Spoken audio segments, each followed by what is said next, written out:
नमस्कार प्रिय मित्रों, आप सभी का मेरे चैनल गायत्री एस्ट्रोलॉजी में हार्दिक स्वागत है। आज मैं लेके आया हूं आप सभी के समक्ष गणेश मंत्र के बारे में। यहाँ मैंने 3 मंत्र लेके आए हैं जो अपने आप में गणेश जी के सर्वाधिक शक्तिशाली मंत्रों में माने जाते हैं।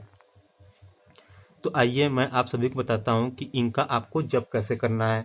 वैसे तो जितने भी दर्शक हैं उन सभी को गणेश जी के बारे में क्या बताऊं। गणेश जी के बारे में तो बच्चे बच्चे जानते हैं अपने सनातन धर्म में, फिर भी मैं कुछ बातें बता देता हूं कि संपूर्ण देवताओं में श्री गणेश जी सर्वप्रथम पूजे जाते हैं, क्योंकि कारण यह है कि ये गणनायक, विघ्न विनाशक, संकटहारी एवं सिद्धि बुद्धि के दाता है।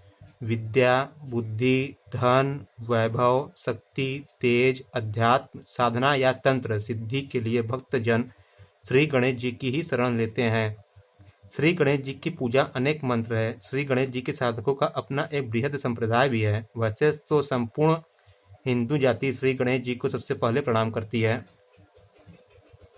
समस्त भारत ही नहीं, विदेशों में भी श्री गणेश जी की प्रतिमाएं विभिन्न अनेकानेक रूपों में प्राप्त होती है। श्री गणेश जी की पूजा में लाल चंदन, लाल पुष्प, लाल चावल, लाल माला का प्रयोग करना चाहिए और नैवेद्य के रूप में श्री गणेश जी को पीले लड्डू प्रिय हैं और गुड़ की लाल मिठाई भी समर्पित की जा सकती है, परंतु यह सब क्या है, गौण वस्तुएं है। श्री गणेश जी की प्रमुख सामग्री यह है कि श्रद्धा, आस्था, भक्ति, समर्पण, भावुकता, दास वृत्ति या देवताओं की कृपा का विश्वास, ये सब मुख्य चीजें हैं। इन सब के अभाव में कोई भी पूजा साधना सफलता की सीमा को स्पर्श नहीं कर सकती। अतएव सर्वप्रथम इनकी वरीयता देनी चाहिए। इसके उपरांत भावना अभिव्यक्ति के प्रतीक स्वरूप में उपरोक्त पदार्थ प्रस्तुत किए जा सकते हैं।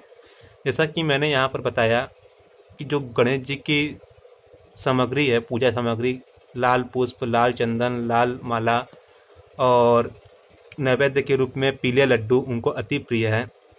लेकिन सर्वप्रथम ये सब चीज़ें कौन देता है हम लोग को? ये सब चीज़ें ईश्वर के द्वारा ही हमें प्राप्त है और ये सब चीज़ें हम ईश्वर को भेंट के स्वरूप में, भोग के स्वरूप में प्रदान करते हैं। यानी कि ईश्वर की दी हुई चीज़ ही हम ईश्वर को देते हैं।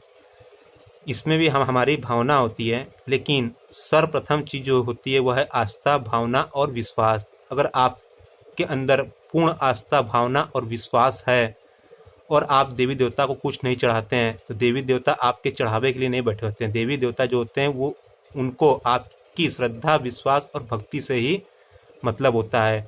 तो पूर्ण श्रद्धा, भक्ति, विश्वास के ही द्वारा किसी भी मंत्र का जाप करना चाहिए। और मैंने जो यहाँ पूजा की और नैवेद्य के रूप में जो चढ़ाना है वह आपकी आस्था है। अब अपनी आस्था के अनुसार आप गणेश जी को इन चीज़ों में से कुछ भी चीज़ चढ़ा सकते हैं। अगर आपके पास चढ़ाने के लिए कुछ नहीं है तो आपके पास आपकी श्रद्धा, भक्ति, विश्वास है, उससे बढ़ के कोई भी चीज़ नहीं है।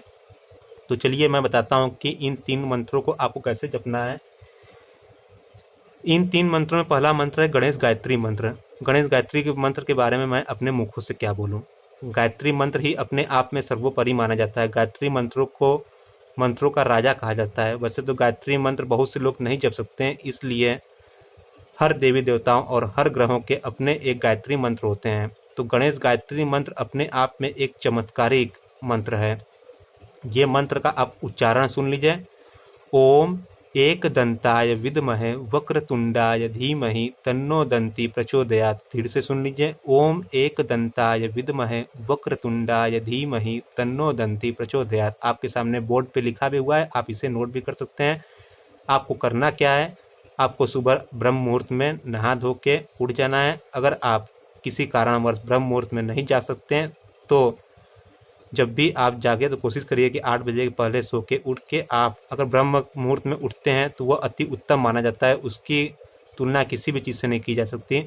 तो आप नहा धो के किसी देवालय, घर के आसपास, अगर आप देवालय नहीं जा सकते हैं तो अपने घर में जहाँ गणेश जी की मूर्ति हो वहाँ पर गणेश जी की मूर्ति के सामने आसन पे बैठ के पीले वस्त्र धारण करके गणेश जी का ध्यान, गणेश जी को प्रणाम करके और पूर्ण भक्ति, श्रद्धा, विश्वास के साथ और अपनी मनोकामनाओं को मन में गणेश जी को बोलते हुए अगर आप गणेश गायत्री मंत्र का जाप नित्य करते हैं तो आपको इसका चमत्कार स्वयं अपनी आंखों के सामने दिखेगा।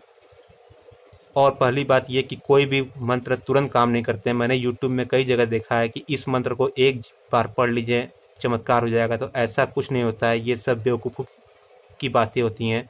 तो आपको इन मंत्रों का नित्य जाप करना है 108 बार, यानी कि एक माला। अगर आप उससे अधिक कर सकते हैं तो ये आपके ऊपर निर्भर करता है, नहीं तो एक माला 108 बार गणेश गायत्री मंत्र का आप जाप नित्य करिए और पूर्ण श्रद्धा विश्वास के साथ करिए। यह अपने आप में एक बहुत ही शक्तिशाली मंत्र है जो आपको वो सब कुछ दे सकता है जो आपकी मनोकामना है। बस पूर्ण भक्ति, विश्वास और गणेश जी की पूर्ण आस्था के साथ इस मंत्र का आप नित्य जाप करिए और 40 दिन करने के बाद आप मुझे कमेंट करके ज़रूर बताइएगा कि आपको क्या चीज़ें दिखीं, क्या आपके जीवन में अंतर आया। और दूसरा मंत्र है षडाक्षर मंत्र, उसको भी जैसे मैंने बताया वैसे ही आपको करना है। इस मंत्र को भी आप सुन लीजिए, ओम गं गणपतये नमः। फिर से सुन लीजिए, ओम गं गणपतये नमः। तीसरा मंत्र है गणेश कुबेर मंत्र।